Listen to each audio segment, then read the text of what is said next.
What up, everybody? Welcome on in. It's time for the Warchant.com weekly recruiting chat featuring Michael Langston. Don't worry, he's not hidden anywhere here. We'll bring him on here shortly. Just want to remind you folks that use the promo code Warchant30 if you're not a member of Warchant.com, the ultimate Seminole sports source, the number one community of Florida State fans anywhere worldwide. Again, the promo code's Warchant30, 30 free days of access. You can check it out, try it out. Probably won't leave. Because it's just that good. Also, this will be the last week that we do the video chat open to everybody. We might have a few that will sprinkle in that'll be open to the public, but by and large, moving forward, it'll be open for subscribers only. So just another reason to get a membership, obviously, to warchant.com. And with that said, let's go ahead and bring in the man of the hour every single hour. Let's go ahead and bring in our own Michael Langston right now, joining us here on the weekly chat. Michael, how are you, man? Freezing Tallahassee.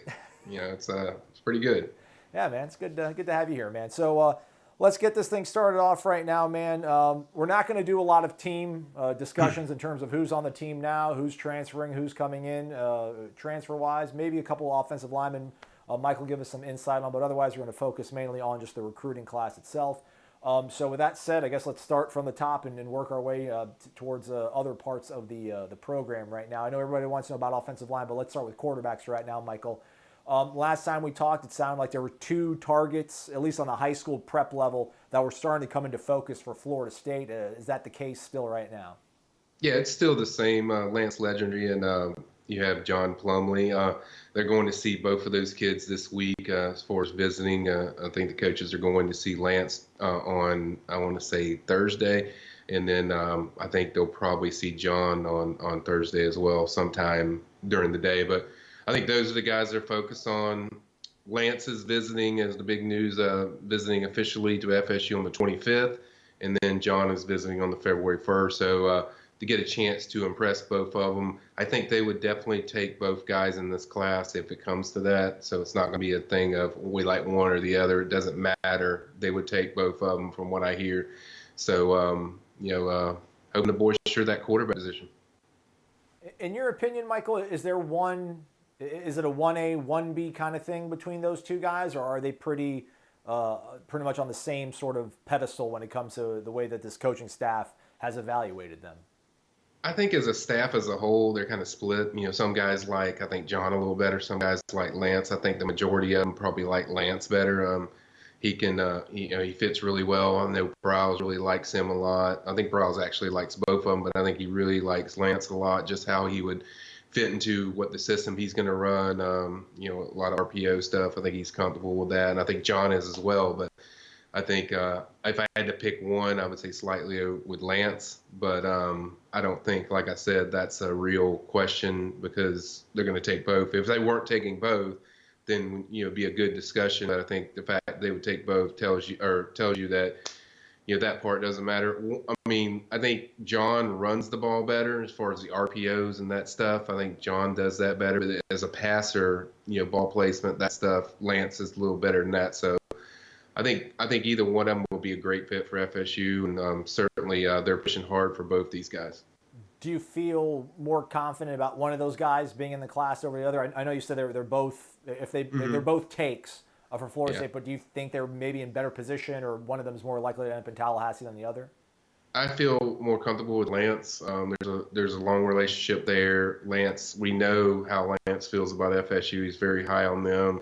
I think FSU kind of stands out to him right now going these two visits with, I think he has Tennessee this weekend and then Florida State the following weekend. So I feel good about Lance. I don't know about John because there's a lot of suitors, Mississippi State, different teams in there. LSU is committed to Georgia. Who knows if they try to, jump back in. But I think he'll go somewhere besides Georgia. That's the kind of impression I got. But I think all these teams are certainly a player, whereas Lance, it's like FSU's been in it so long that you really feel they put themselves in good position there. So I think out of the two, I would pick Lance. All right, right on. Now let's take a question real quick from YouTube. We got Gervonta Millender asking if Florida State is going to add a running back to the class. Yeah, that's a good question. We updated early this week that they're after two guys, Darwin Brown and Alante Brown, and Darwin Barlow. They're going to see both of these guys this week. I think they're going to actually. I think Kendall Browse is going to see Alante tonight. So I think the goal is to get these guys for an official visit, get them in. So yes, they're certainly working towards adding a guy in this class. We won't know for sure if that happens until these guys set official visits up and we see how the visits go. But FSU has ties to both guys. I think with Alante, I think that's the guy Raymond Woody found. He also has ties to Harlan Barnett. So there's a connection there in that way. And then I think Browse also knows him. And then with Darwin, I think that's a full connection with Browse. He knows that. He knows the kid really well. I think they feel comfortable that they can get, or confident they can get an official visit, at least one of them, maybe two. So we have to wait and see how those officials work out. But it sounded like me talking to both kids that they seem to be open to taking visits, but they were kind of just letting this thing play out.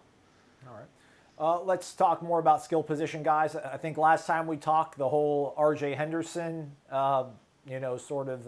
situation was still fresh in our minds.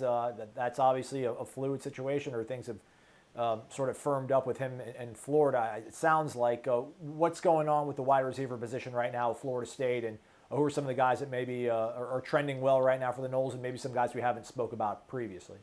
Well, the thing with RJ, we covered this on the site. There was some red flags and concerns as far as his academics, and that made FSU, along with the father of Henderson, wanting a package deal with his brother. And FSU wasn't about that stuff, and that kind of just cut the cord after that, and they just kind of moved on. And so, and then George Pickens, we've mentioned him many times.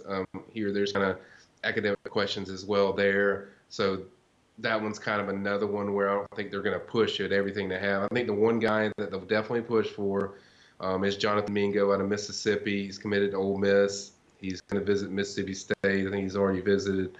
I think he's visiting either Ole Miss or Mississippi State coming up on the 25th. And then he has an official visit February 1st. He can take it to either FSU or Georgia. Georgia's also a team kind of in the mix with him. But FSU is going to meet with him on Thursday, so we'll know a lot then. I think they're hoping to iron out an official visit.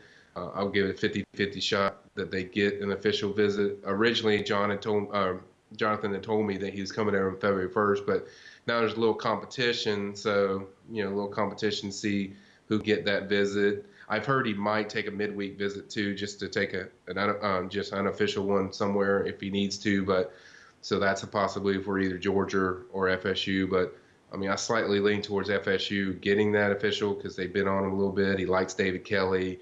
He likes the offense. He likes what Browse does. So I think that's a possibility to see. Plus, Georgia doesn't have they named James Coley's offensive coordinator, but I think he spent more time with David Kelly. So that might be a guy that they want to bring with. Mingo is the guy to focus on as far as receivers. I think he's the main guy. If they don't get one with him, if that doesn't work out, I just don't think they'll take any more receivers, and they'll focus on 2020. Yeah, they've got plenty. They got stockpile right now at the wide receiver position, so not that big of a deal. Before we go to defense, let's talk about the other part of the offense, tight end. Just kidding. That's a joke. Let's talk about the offensive line, Michael. Everybody wants to know what's going on with the offensive line. How many irons are still in the fire when it comes to infusing some talent into maybe the Achilles heel of this entire team right now at the offensive line? Let's start maybe with some grad transfer guys. Anything with the Proctor kid from Virginia? Any updates on that? Yeah, I think with R.J. Proctor, I mean, FSU went to see him. I think there's a good chance he could visit on the 25th. I mean, it's kind of the date I've heard with him visiting. It'll probably be low-key because grad transfer visits are not like a regular visits that people are used to. They're like quick. They're one-day things. You're in and out. They're on their business, man. They know what they want. They know what they need to see. We saw that with Jalen Hurts. He saw like 3 schools in like 3 days. So, I mean, it goes fast. So he's one. I think the plan for FSU and what they plan to get is 2 grad transfers. They feel I get the impression that that's their set plan, and they seem to feel good that it's a big market. We don't know more names than RJ, unfortunately. I wish I could tell people like we have more names, but these the names we don't know. But I do feel that they're going to get FSU's confident they're going to get at least one but they want 2 in this class. So if you get 2 there, say you get 2 grad transfers, and I think the one change that I learned today was they only want to sign like 1 or 2 more high school prospects. I think 2 of the guys to kind of keep your eye on is Kamar Bell, lean towards Auburn right now, but he's got ties. Colquitt Yeah, County. Falquid. So he's got a lot of ties to FSU. It's only 45 minutes away for those that have driven from Tallahassee to Moultrie. It's not that far. He likes how close it is. Kamar's always told me like that FSU offer would mean a lot. The fact that he's taken the visit tells me a lot about his interest level. So I think he's probably the number one guy. If I had to pick one out of every offense line they're after, I think he's probably number one guy they really, really want in this class. And then you also have Ira Henry, who's visiting that same weekend. So I think they're hoping knock those both out that weekend. Hopefully do enough to get him and win both of those guys over. That would give you your 2 high school kids. Then you get the 2 grad transfers, add 4 more. You add that together, that's 7. My math's not good in high school, but I think that's 7. I'm pretty sure on that. But that's kind of the plan. There's plenty more prospects. There's some guys in the JUCO level. Their academics are kind of iffy, so we're still up in the air as far as if they're going to visit or not. That's why I've told people when we gave out the nuggets, which are on the premium recruiting board right now for everyone to view. You can see that. Once we have more names, I'll throw it in. But there's a lot of names that they're involved with. But with some of these JUCOs, they're not going to take any chances. If you got questions about grades or anything like that where you're kind of iffy, the odds are those guys aren't going to visit. So I think there's several options that they're considering. There's a lot of guys that are on their board, and I think there you could see more visitors going for that 25th or February 1st weekend. I think there will be more added as I put in the nuggets. So don't be alarmed by just the 2 we highlighted. Those are just 2 that I know they really, really want. So there might be more they want. So just have to be patient, let this stuff develop, but I expect to see more names into the picture as far as the visits and official visits. I promise I'm paying attention to you, Michael, but sometimes I'm trying to do 3 or 4 different things at a time, so sometimes I can't hear everything. Yeah. But so you're saying probably somewhere along the lines of 2 grad transfers and then 2 kids from high school? That's kind of that's kind of the plan. To you, does that seem? I think when fans think about, they remember what they saw on the field in 18, they feel like, man, they need to bring in all sorts of new sort of people. I mean, does, for you, your history, just the way you know, the way the staff is trying to get things going, do you think that's a reasonable amount of numbers or new talent to bring in that can help out soon? Yeah, because you're talking about 7 overall new offensive linemen. That's a good number to have. I mean, the main thing, you get 2 more high schools, that's 5 high school kids, coming in that class, and then 2 extra if you get grad transfers. So I think that's plenty. I know if FSU had a chance they could fit it in, they'd probably take 15 if they could. If as many as they could take, they would take. Yeah. But I think the another thing you got to remember is you can't just take bodies. You got to take guys that are quality players that are going to help you like right now. And these are guys, that 2 guys I highlight in high school and these grad transfers, these are guys that can help you right away. And I don't think they're looking just to fill numbers. They want bodies that can contribute.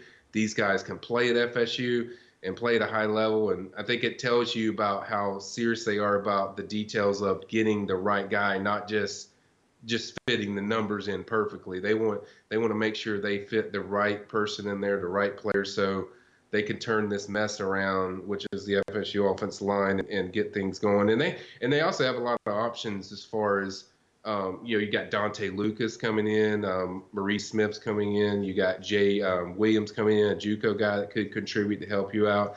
And then you got 3 other guys that are freshmen, Jalen Goss, Christian Edos, Christian Armstrong. Those are all guys that, it's almost like fans forget about these guys, that they exist on FSU because they redshirted. So those are all guys they're going to have actually options for. But I think if you get the 7 mark, I think you're getting experienced guys that have played in the grad transfers, and at the same time you're adding guys that you really feel comfortable. These guys can help you out. Kurt Searcy on YouTube asked us a question about basically how many offensive linemen are going to visit on the 25th. Right now, Michael has all that posted on the premium recruiting board. For sure, he knows that Ira Henry and Kamar Bell will be visiting on the 25th. That doesn't necessarily mean they're the only ones, but that's who he can confirm. Right. We expect more. Right. Yeah. Michael, can you give us maybe some insight into the recruitment of Desmond Bland, another JUCO offensive lineman? I think he's either committed or he's leaning towards Nebraska. It seems like it feels like that was an option, and then it wasn't an option, and now it's an option again, it seems like. Yeah, I mean, that's a good point, Aslan. It's kind of a teetering thing back and forth with Desmond Bland because he was originally going to enroll in January in the spring wherever he went. He's committed to Nebraska. Then they say, well, he'll wait to the later period. Now we're hearing, kind of be up in the air that he's even going to be able to have the grades to go somewhere. So I think that's kind of been the holdup with the visit. I think it's possible that gets worked out, and he eventually visits FSU and Texas and these schools. But as of right now, he's not visiting, and that's still up in the air. A lot of that time, though, is coaching, making sure the transcripts and everything falls through that fits their qualifications to take the official visits. And I think if that goes through, then I think you'll see more of these JUCOs added. But that's the thing you got to be careful of and what I'm going back to, and I'll say this a lot, is FSU cannot afford to screw this up. I mean, this is a position they have to nail down, and they have to get the right guys in there. And so they have to make sure every checkbox is checked off perfectly. And I think that's what they're doing with a lot of these guys, not just taking bodies just to have bodies. They're ready to fix this problem. Yeah, because like you said, I think a lot of people forget about the freshmen they had on campus last year, the redshirt. Like they've got the numbers. It's just, unfortunately, they don't have enough tackles right now and things like that. Before we transition to defense and take some questions, maybe final note on R.J. Proctor. I know his bio on the University of Virginia Athletics website talks about all the starts and stuff that he's had, and mainly been on the interior at left guard, I think, or at least this past season. Is he a guy that we know, does he have the capability or the ability to play at all on the tackle position, or is he mainly going to be thought of as somebody on the interior?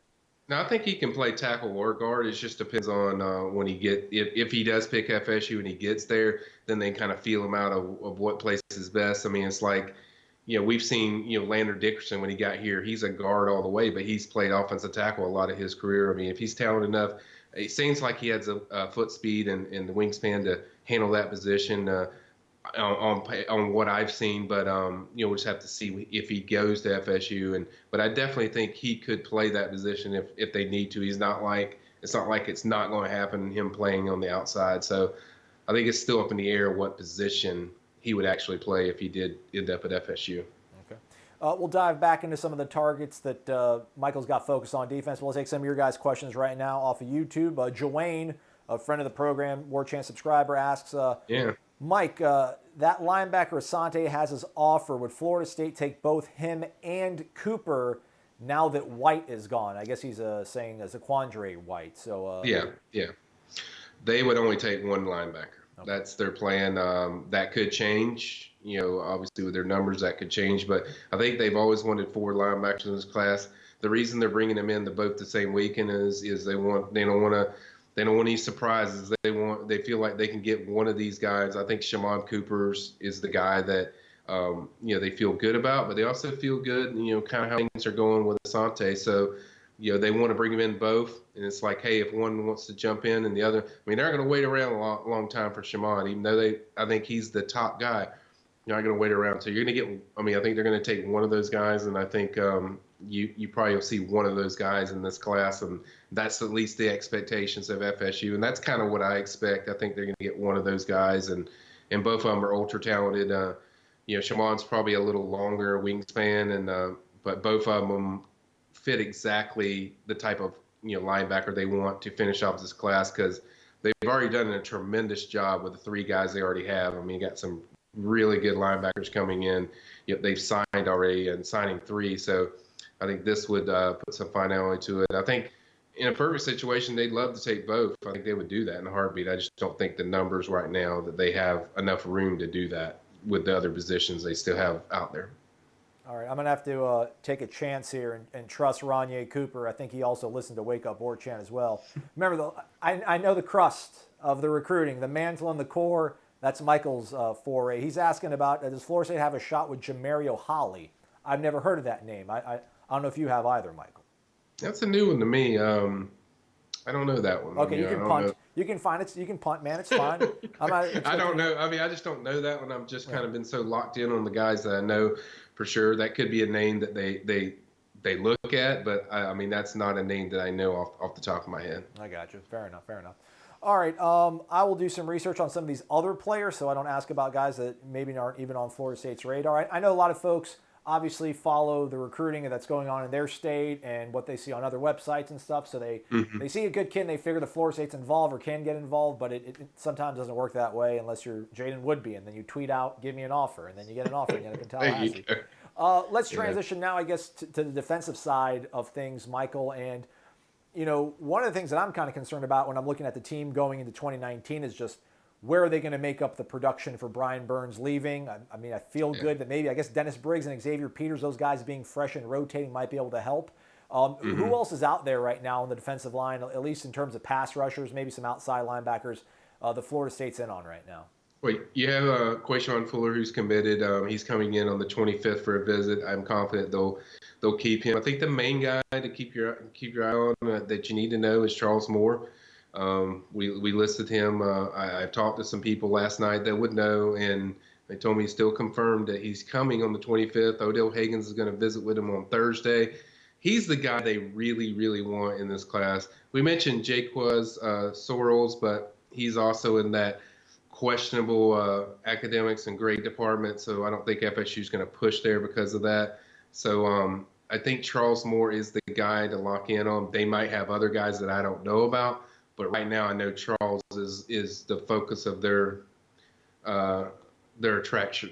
They want Charles in this class and communicates with him. Staff communicates with him a lot. They're really pushing this hard, and Florida's currently the leader. But as I warn people, Auburn was a leader for him after he visited Auburn. Now Florida's a leader after he visited Florida. He's visiting LSU. He could come out there and say LSU's now my leader. So I would caution people to just react to more saying he likes this school or that school. But I definitely think FSU is a major factor here. I know some websites have said that they're fading. I've not heard that, and I've talked to people that would know that are close to this situation, and they feel that FSU is very much a player. And I think on the 25th, assuming he comes through, I think as long as FSU nails the points they need to nail, I think they're going to be a major factor in as far as who Charles chooses and kind of go from there. I don't think it'll be the Mississippi schools. I think it'll come down to like Auburn, Florida, or FSU. I think it'll be one of those. So I think that FSU visit will be big. I think when Odell visits when I'm in home, that's mainly to kind of discuss and plan what they have planned for him and what they're going to do, and obviously why Odell likes him so much, and knowing Odell, he's probably going to point out some things that Charles could get better at because he likes to do that with a lot of guys and being real and straight. But I think that's mainly what that in-home will be about. And then after that, it's going to be about the visit and FSU knocking it out of the park. Fun fact for everybody, the town and high school that Charles Moore attends is actually pronounced Louisville. Even though it looks like Louisville, Kentucky in Mississippi. I'm telling you, I promise you, they actually pronounce it Louisville. That's the way they roll. That's a really good program. And I think they got 9 state championships now, so that's a really good program. And the crazy thing, too, is you talk about him not probably going to the Mississippi schools. I mean, Louisville is, they get pulled in both directions. I mean, they're closer to Mississippi State, but a lot of Ole Miss fans are also on those kids. So that whole local pressure that you always hear about with players and kids usually comes into play when you're from a town like that. But, the kid looks the part. I haven't looked at any of his tape, but he just looks mean. Like, remember, you want war daddies and all that sort of stuff? Like, you get mean dudes like that, and you're rolling pretty well. Yeah. I guess you already mentioned about it with linebacker. So right now, Yeah. it seems like it's only going to be one guy right now for Florida State. You feel pretty Yeah. confident on that? Yeah. Just one guy right now at linebacker, and then you just going on the DB, you have guys that you sign the guys that you have. There's you got Nick Cross, you got Travis Jay, and you got Brendan Gant. Feel really good about Gant signing. Feel good about Travis Jay signing, even though that's there's some visits that could happen and might not happen. We'll see. I'm skeptical he takes visits, but for now he's supposed to go to Florida this weekend, and then as I mentioned in my nuggets, it's a possibility he goes to Tennessee the following weekend, and then Florida State that February 1st. So either way, FSU is going to get the last visit, whether he doesn't take any more visits or not. FSU will get the last visit.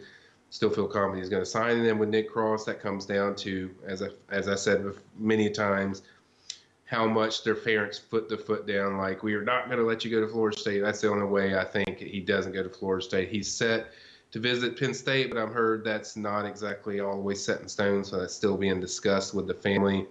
He could opt to decide not to take that visit, but if he does take the visit, that's still, I think it just comes down to, I just can't see anybody, especially the way Nick's recruited for FSU, that is really just going to change his mind on like one weekend visit. So that's kind of where I stand with that. And then you have Jay Ward coming in, a defensive back from Colquitt County, Aslan's favorite. He loves talking about Colquitt County. 229 Go Packers. What up, Rush Probes? Holler at me.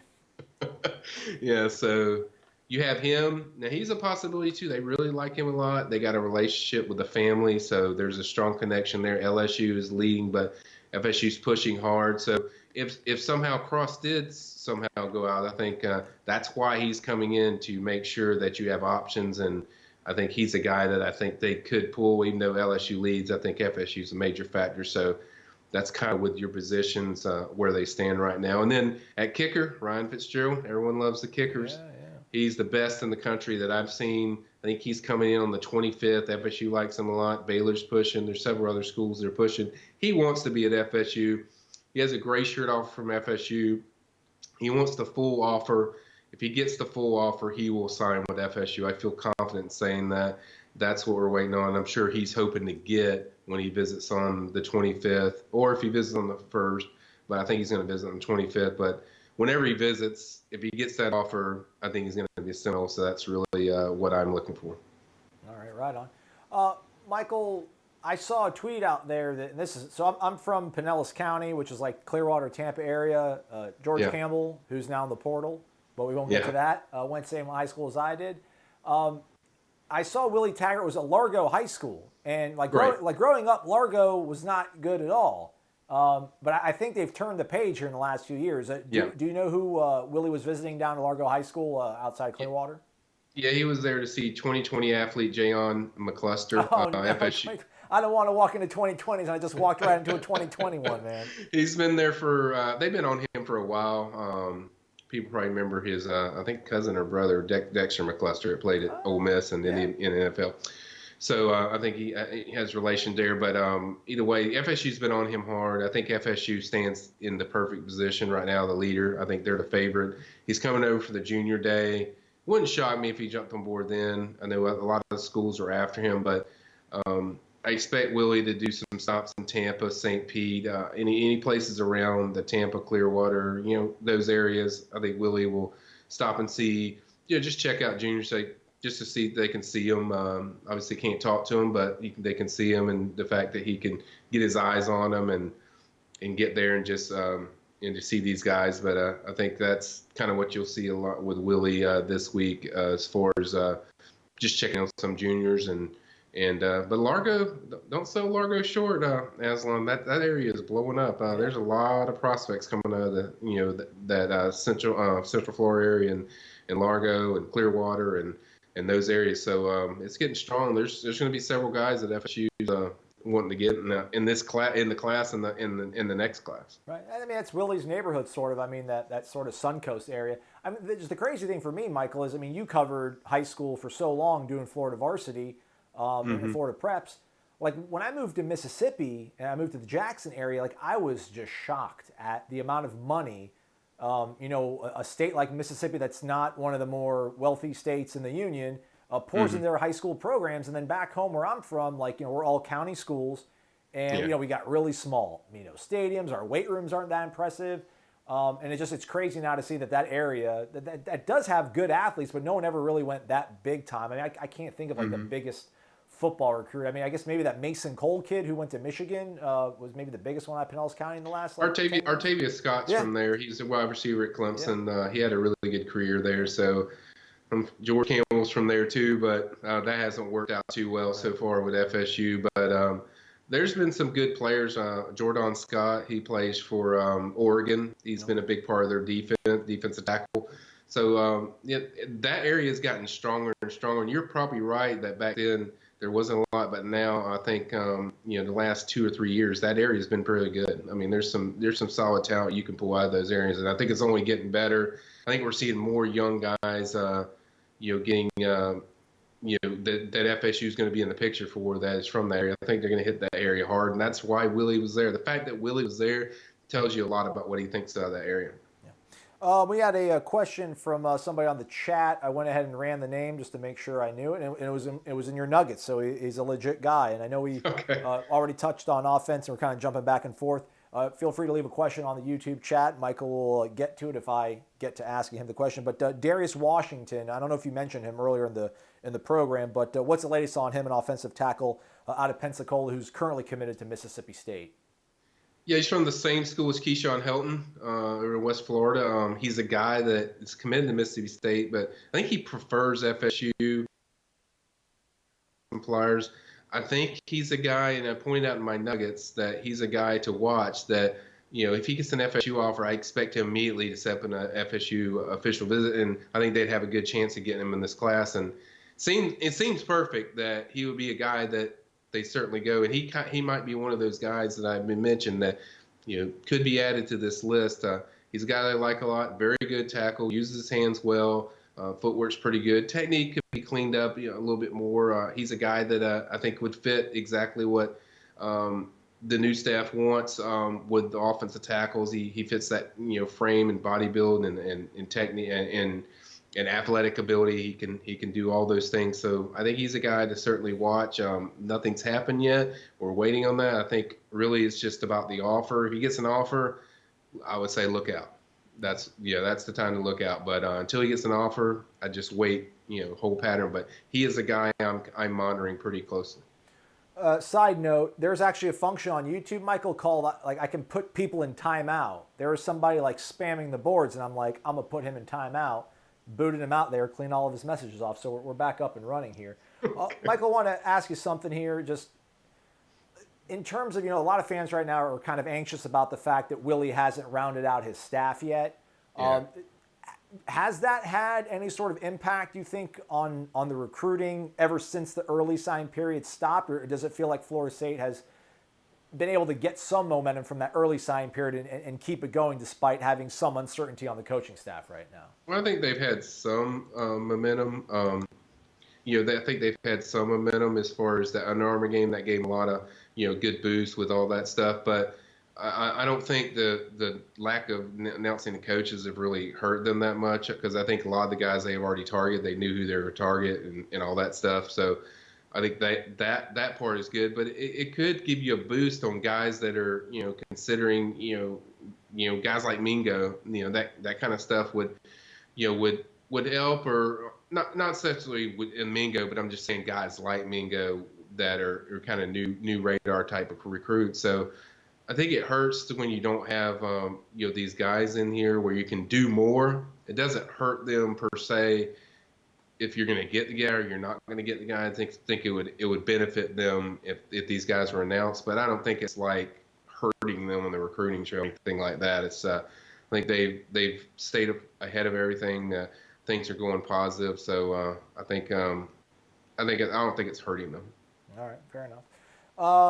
Gang asks, over under 50% chance Florida State lands Legendre.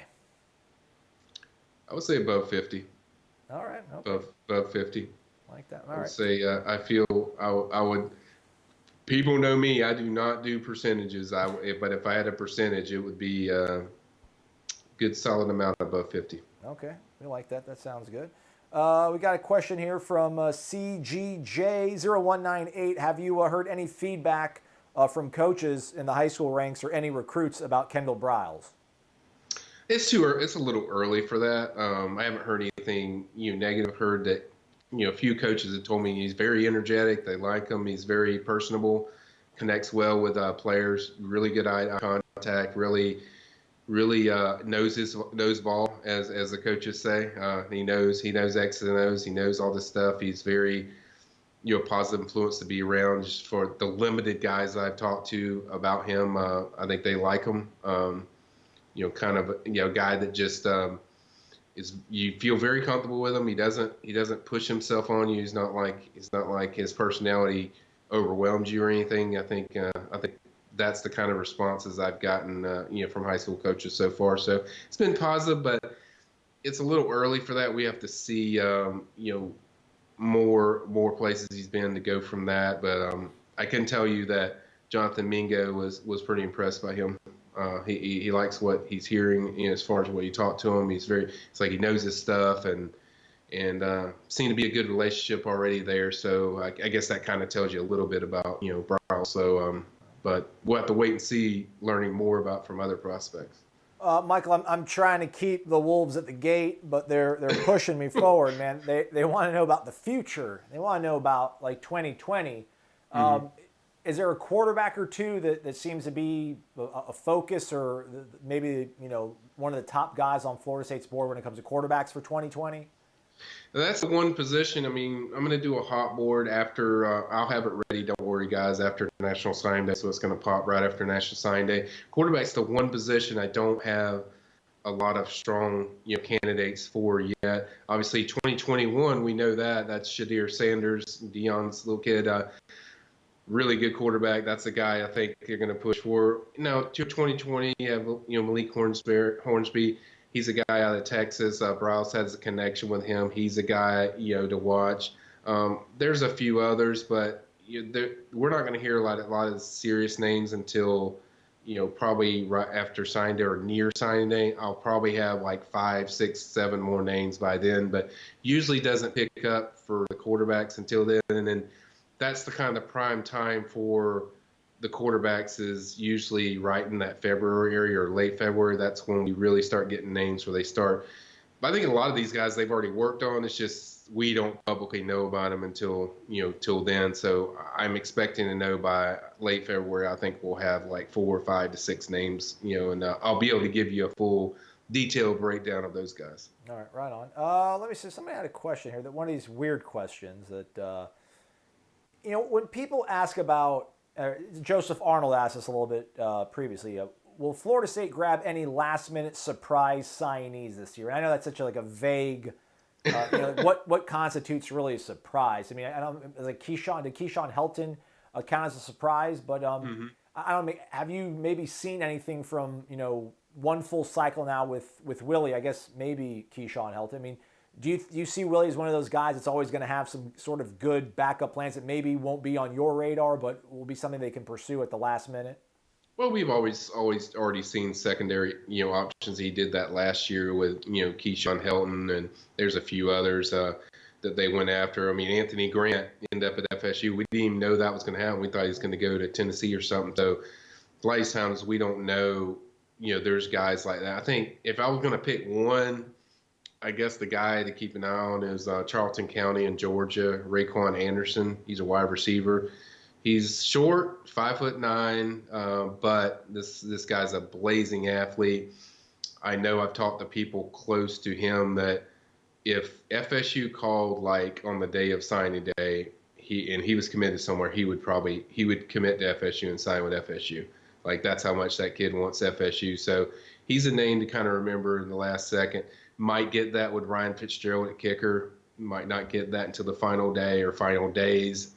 So hopefully you don't have to go through that. But those are just a few of the guys that would do that. I don't think you're going to have that at the other positions. I think they're pretty sure on what is out there, what's in front of them. But there's always surprises, Aslan. It's like this isn't exact science. It never is an exact science with this recruiting stuff. Yeah. So there could be some guys that they're just keeping in their back pocket that they know are very interested that they could snatch and be surprises later on. But, I try not to mention those guys that I don't want to get people's hopes up and they're paying attention to this stuff all the time. But there's always guys like a Keyshawn Helton that's out there at certain positions. Mr. P.A. Knowles, do you think we mishandled the offensive line recruiting considering our desperation? This is very underwhelming. I don't necessarily agree with that, Michael. It doesn't feel, all that desperation, or it doesn't seem underwhelming either. I mean, I don't know who they really have gone after. They've been in the mix with. I know there was the the Cardell Thomas kid from Baton Rouge, that was a 5-star kid, but that's a shot in the dark, a kid from Baton Rouge trying to get to Tallahassee, especially coming off a 5-7 season. It feels like, from what Florida State put on the field in 2018, I just don't. It's a tough ask to try to get 5-star kids to come on the offensive line, I would think, but maybe the opportunity's there, so fans think it should be easy. I don't know. Yeah, only real loss for them was William Putnam. They had that one. They looked pretty good. Parents didn't feel comfortable with the situation. Didn't know if Greg Fry is going to be there. Don't know, the stability of the staff. He just went 5-7. So that was really the only loss. Evan Neal was in there, but you weren't going to get that guy. He was going to go to Alabama. And the same thing with Cardell Thomas. He was going to go to LSU. Even if everything went perfectly and LSU had a terrible season, there's no guarantee that you're getting these guys. So I think people have expectations on their minds, and they don't put into what the season is, that it does have some effect of what you can pull when it's not so much the losing. It's just like when you have 5-7, it's kind of like, okay, what's the stability like at this place? And it's hard to recruit that way and get top 5 stars, as you said, to go to Florida State. But the thing is, and then I say this many times, the offensive line position is the one position that, yes, there's certain, for sure, 5 stars like Cardell Thomas. That dude's going to be a beast. But it's like, it's the one position where you can have 3-star and 4-star. If they're a high 3-star and a 4-star, you really don't know the difference because you don't know how they're going to develop. Some work out, some don't. It's probably the position as the biggest bust as far as 4 stars. FSU's seen that with Abdul Bello and Jawan Williams. Hey, be nice. They're still here. They're still here, Michael. Didn't work out well, but my point is what they've done so far. Maybe that changes, but my point is it's a position that you recruit as far as guys fitting what you can do, and that's what I focus on with Kamar Bell and Ira Henry.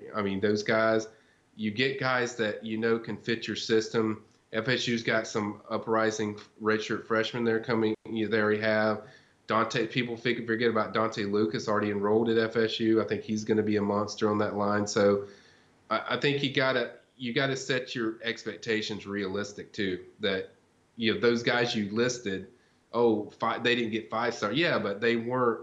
It wasn't like they were the leader for these 5 stars. Yeah. We're like, we're the FSU's the leader for Evan Neal, or FSU's the leader for Cardell Thomas. No, they were fighting uphill battle because they were already behind in these guys. Like I said, the only loss is William Putnam. That would have really helped them out. It would have given them a big jolt in recruiting to get a big win like that. That's really the one loss. But I can't really fault parents that are kind of like, I don't know about this. So that's what they got to fix. That's why you got to fix it on the field. That's why you got to get the right fits. You can't screw this up with offensive line, linebackers. You got to get the right guys in there. Got to get the right coaches. And you win on the field, you're going to get these guys. You're going to get your 5 stars, but you got to show improvement on the field. And it does have some sort of impact. Now, I'll stress this too. People like to mention, if you're a losing team, you're not going to recruit well. That's not true. It's about what you're doing as far as how bad you're losing and the impact it's having on, kids seeing what the future can be. A lot of these kids see 5-7 season. Jaleel McRae, is a perfect example. I want to be part of the guys that turn it around. Yeah. So you have different guys that react different ways, but main thing is you win 8 games next year, you win 9 games, and so you can somehow pull off that.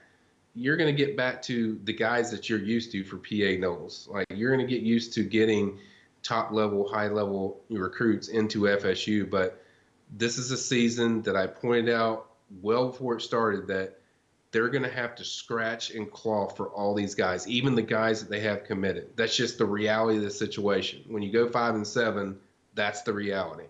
So you just have to have more realistic, objections or observations to what they're facing and the guys you can get. But I think the most important thing is getting the right offensive lineman that fits what you want to do.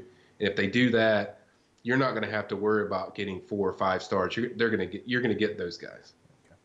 I wasn't able to. There was somebody asked about a receiver for the 2019 class, but I looked him up and he's only 3 stars and he doesn't even have his photo on his Rivals page. So we'll put that to the side. Maybe we'll come to that one later. A Panther Fan 13 asked, and I didn't check this guy's name out, so maybe this guy's a 2-star. But he asked if Cedric Clybourne is visiting. That we don't know yet. He's one of those JUCO guys that's uncertain. They're checking into that. They're checking out. He's a guy that, out of all the guys, I think he could be a possibility to still go. We're waiting on that. I think he's likely. If I had to put one in there, I'd say he's likely. He's scheduled for the 25th, but we're waiting to hear on that. He, out of all the JUCOs, I'd say he's the most likely that could visit. But this is one of those things, like we said, that they're looking into to make sure everything checks out before they go all in, because they don't want to waste their time when they bring these guys in. They want to make sure that everything's good. We don't have to do it. It's all about what the product we sell as far as on the visit. So they're not going to waste their time with these guys. So they're going to make sure they get the right guys in there. So Cedric is possible, but right now it's in kind of a holding pattern. We're just waiting to see everything get confirmed. Michael, do you want a question about a 3-star wide receiver or a transfer? I give you the option. I'll take both of them. All right. Doesn't matter. Which one do you want first? You can give me the 3-star receiver. Why not? Tyrese Cooper out of Miami Norland High School. Right. Why are we not recruiting him? Somebody asked. Well, I think they've checked into that guy, but it's never been a guy that I've heard a lot, around the FSU circles. I know he's a guy that's been on the radar. They went to watch him play. Maybe he doesn't fit what they're looking for. Maybe his speed isn't what they're looking for. I know one thing with Browse I've heard is speed is a big part of what he wants. He wants size, but he wants speed. That's why they like Mingo so much. He's got both. He's got what they look for. So, and two, it's like, guys, they have like 1 billion receivers on their roster. Like I told people this last week in our recruiting nuggets, they are 3 over for what the number they need. So they're already over on the receivers. So they don't really need a receiver. Obviously, they've got Mingo. They're taking, but they're only going to take guys that everyone on their staff is completely sold on. So keep that in mind. They're 3 over on receivers. So, there's still guys we haven't seen like Jordan Young. Trayshawn Harrison looks like he's going to be a monster. We've already seen what Keyshawn Helton can do. So there's so many receivers that they have already on this roster, and so they're pretty loaded at that position. So keep that in mind when you bring up positions that they're pretty good at. And everyone keeps forgetting about Warren Thompson. I mean, Warren Thompson, DeMarcus Adams. I mean, there's a lot of guys at the wide receiver position. There's a lot of guys that we haven't really got to see because they had the redshirt these guys, and you can't show everybody. I mean, you can only play. So there's only one football to go around. So, but I think 2020 they'll probably get 2 guys, so they'll get back active with that. But when you sign like 4 or 5 guys like they did that previous year, it's kind of like the numbers do matter to a certain degree. Where when you're 3 over, you can't just have a roster full of receivers. You gotta measure everything of what your needs are, and receivers definitely not one need that they have. But to answer the guy's question, I do like Tyrese. I think I know exactly what you're talking about, and good player, good talent, but it might be just not fitting that elite quality of what this staff wanted. And it seems like if you're ever going to go a season without, I mean, this doesn't feel like a very wide receiver heavy recruiting class or cycle right now too. So if they can't get Mingo, life will go on and they'll be fine. Right. Yeah. Exactly. All right. Question about a quarterback comes from Salty Chris Fowler. This guy wants to know about Levi Williams. Recently decommitted from Houston. Apparently had a relationship with Kendall Browse. Do you think there's any interest from Kendall to maybe bringing Levi Williams to Tallahassee? This is a 2019 recruit? I think, yeah, I guess. I should have probably looked that up. He seems like he knows what he's talking about. I probably gave him too much credit than he deserved.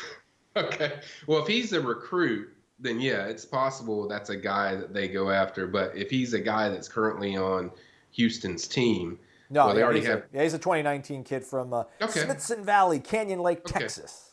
Yeah, that's a possibility. I know Browse has spent a lot of time already in the Texas area of guys he's hit up. We've mentioned some of them, so I think that's a possibility. Now, that's not a name I've heard with Legendary and Plumlee yet, but that's a possibility if that doesn't work out with those guys and they want to bring him in, they might bring him in on February 1st or one of these remaining weekends. So that's certainly a possibility. There's connections there. He committed to them. So if he committed to Houston, that means Browse had a big hand as far as that goes. So he's a guy I think they would definitely probably look into since Sprouse has the connection there. But right now, as I've said before, Lance and Plumlee are the guys that I know about that I know they're locked in with.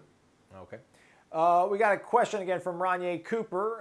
Ranye's question is, Jimbo seemed to have had a strong recruiting relationship in Gwinnett County at one point. Do you think Willie can land some of the top prospects in Gwinnett County? Yeah, I think they can. They've got several guys on their staff, including David Kelly, who's from the Atlanta area, played at Dunwoody High School. He actually has a lot of connections in that area. So does Odell Hagan. So does I think there's like 2 or 3 coaches on their staff that are good in the Atlanta or the Georgia or up there in the Georgia area. So I definitely think they're going to get back. I mean, the one thing I was told was that FSU with the next staff in 2020, the majority of their class is going to be in Georgia and Florida, and they look at Florida as like an extension of Georgia. So that tells me how hard they're going to recruit the area. They plan to win back that Georgia area how they were back in the day when you mentioned Jimbo. I think they plan on taking a lot of kids from Georgia. And I think we saw some of that this year. You got Kalen DeLoach, you got Curtis Fan that's from there, True Thompson's from Georgia. So I think they're getting back in there now, getting the top level elite guys. You want to see more of that. They got Isaiah Dunson. He's from 2020 athlete. So I think we're starting to teeter and see a little bit of that already. And I think you'll see a big presence from FSU in the Atlanta, Georgia area. All right. Stand by. Bear with me here, Michael. I'm trying to rid the world of trolls.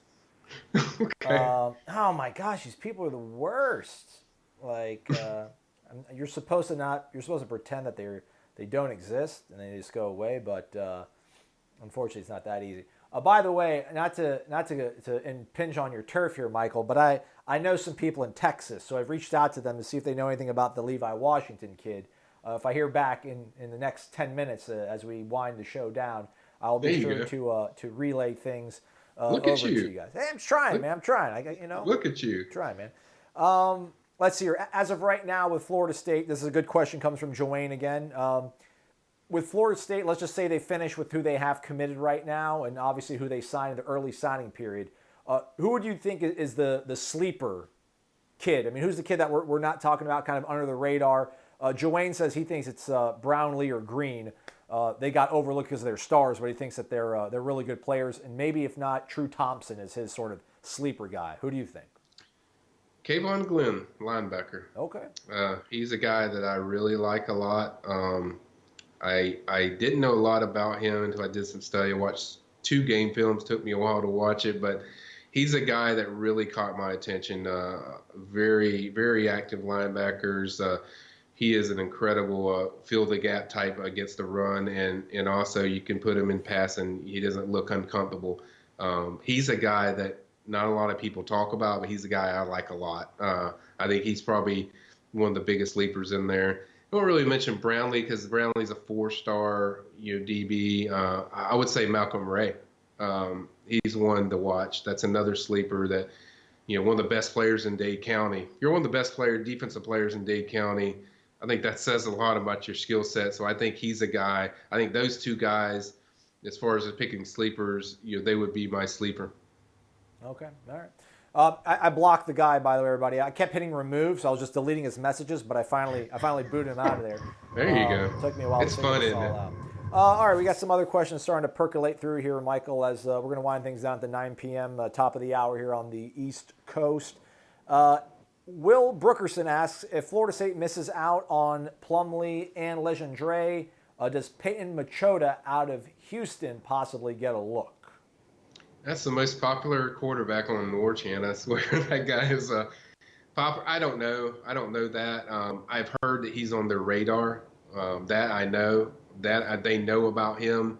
They know about his skill set. They know about his passing ability, which is, you watch it stands out. But he's just a name that I think is on the radar right now. So I can't sit there and say if they missed on these guys that they would go after him. But I think he would be an option that they look at. I'll say that much. Okay. People starting to join late to the party. Apparently, they didn't get the memo that we were starting at 8 p.m. It's fine, folks. You got lives to live. We get it. That's why all the nuggets are posted on warchant.com Yep. over on the premium recruiting board. If you're not a member, use the promo code WARCHANT30. It's probably a really good time to use it, too, because it'll last you through National Signing Day.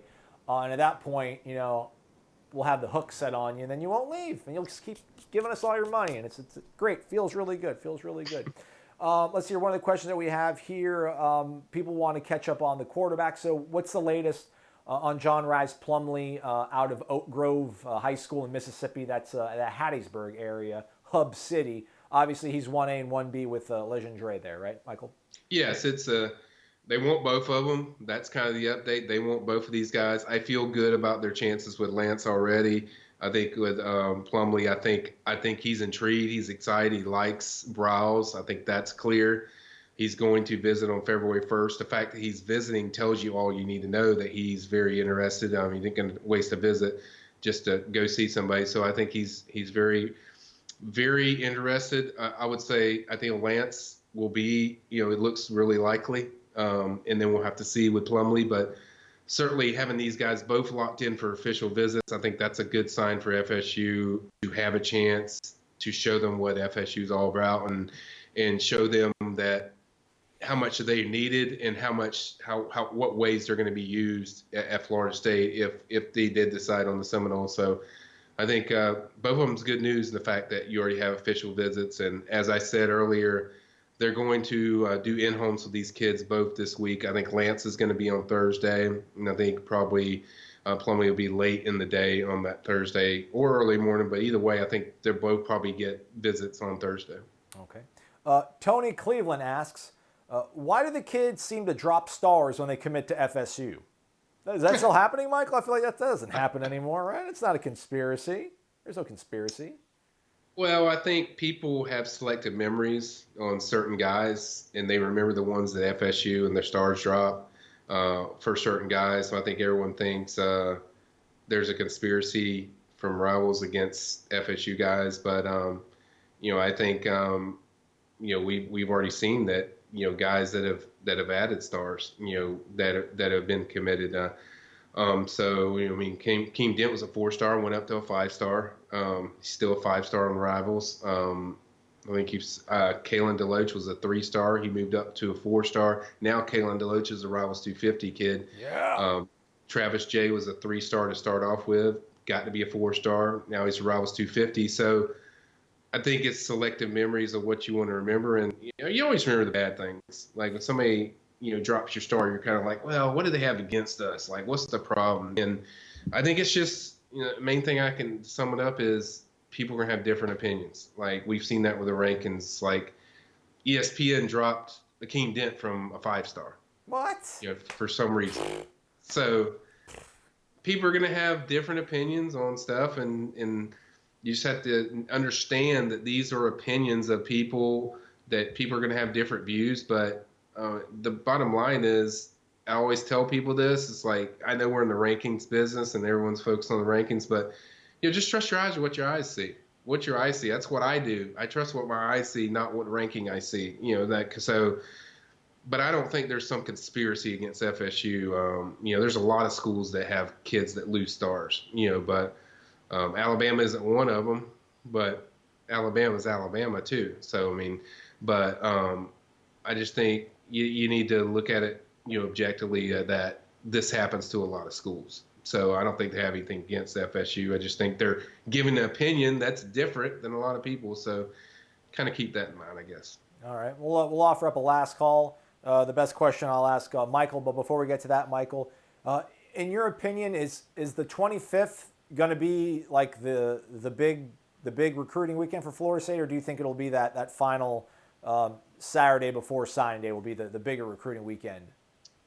Right now, I would say the 25th. There's so many guys that are coming in. You got your major offensive linemen. I think they want to get all the guys they can in that 25th weekend.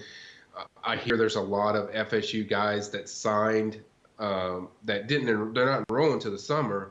They signed, like Kalen DeLoach, Curtis Fan. They're coming up from Georgia because they want to help them recruit these guys. So they're going to visit the whole weekend with these guys. They're going to make sure they're comfortable. try to help recruit these guys. So I think 25th is what they're targeting because they're getting all these kids to come back over. Obviously, the guys that have already enrolled, they can also help out with that. So I think the 25th weekend is the weekend they're targeting to really get some momentum going. I kind of, as far as me, I would have split it up a little bit and got a few guys coming in on the 18th, but they want to do it the last 2 weekends. I get that. You don't want any mistakes. You want to make sure they're the last thought on your mind. So I get that. So, but same time, I think 25th is, the big weekend that they hope to have plenty of fireworks. All right, two last quick questions as we wind things down. Again, starting next week, the chats are going to be for subscribers only, which is a good and a bad thing. So we all can't be hanging out because you're not all subscribers, which is fine. But use the promo code Warchant30. Join us for 30 days, see if you like it, try it, and you should stick around. But then we won't have to worry about so many weird spammers and trolls coming here and ruining things. Trust me, you'll like it. You'll like it, guys. Just give it a shot. Oh, yes, he's right about that. I don't like having to moderate all this stuff. Yeah. Two quick questions. Let's see here, Michael. AK Dogs asks, do you see Quayshawn playing defensive tackle or defensive end? I think it's going to be defensive end. His weight fluctuates from 240. At one point, he was 270. Now he's down to 240 again. I think he's going to be a defensive end. I think he's going to be used kind of like a DeMarcus Walker type. You can play him inside, outside.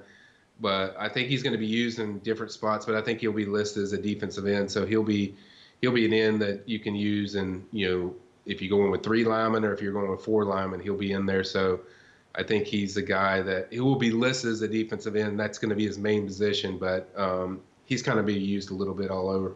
Louis Anderson asks, Telfort, former Florida offensive lineman, going to qualify? Is he a take? He is not a take. He's not visiting. They're no longer recruiting him. What? His grades did not check out from what I was told. He's going to be there actually for another year in JUCO. So that's a red flag. I mean, we talked about red flags for certain things. We talked about R.J. Henderson and certain red flags. That's a big red flag for an offensive lineman that's in JUCO, that you have that grade problems that are that bad that they're just shutting it down. So I think that's a concern. So I think I don't think they're pursuing him anymore. That visit's not happening. They've cooled on him for a while. I think since November, he stopped really pushing. So that's unfortunate because he's a really talented offensive lineman. He's getting a second chance, but sometimes these guys, kind of relax and they don't take care of what they need to take care of. And unfortunately, it's a situation you get. And we've seen that in high school. It's like it's a message for a lot of these guys. Like, if you want to play big-time football, you got to take care of the stuff with the grades because the other stuff doesn't even matter if you don't. So I think we're seeing examples of that this year. And hopefully next year, I don't like talking about that stuff because I want every guy to have their chance to play. But unfortunately, that's not the reality. And so with Telfort, not going to happen, it looks like, with FSU. Gotcha. Good news, bad news. My buddy from Texas got back to me, but the problem was I asked him, is Levi Washington any good? And he replied, you mean Levi Williams? And I said, sure. And that was like a minute ago. So he's probably trying to figure out what the heck I'm talking about. So we're not going to get Cover it anything next week. Next week. Yeah, I'm sending it up. I'm baiting you folks. I'm baiting in there, chumming the waters. All right, that's a wrap on here. Pretty much everything that Michael discussed is already up on the premium recruiting board in nice, easy, readable fashion. If you don't like watching these videos, that's still there for your consumption. This will be replayed probably about an hour and a half. It'll be on YouTube, and if you just joined us, you can start at the beginning and catch up on all the questions that were asked of Michael and all of his great answers. In the meantime, that's that. Again, use the promo code Warchant30. Be on the lookout for a new podcast from myself and Corey Clark, Wake Up Warchant. We'll talk about the team. James Blackman, is he going in the portal? Is he not going in the portal? Jalen Hurts, he's going to Oklahoma. What does that mean for everything? The schedule got dropped today. We're going to talk about all that on the podcast. But until then, thanks for joining us. He's Michael. I'm Aslan. Have a great one, everybody.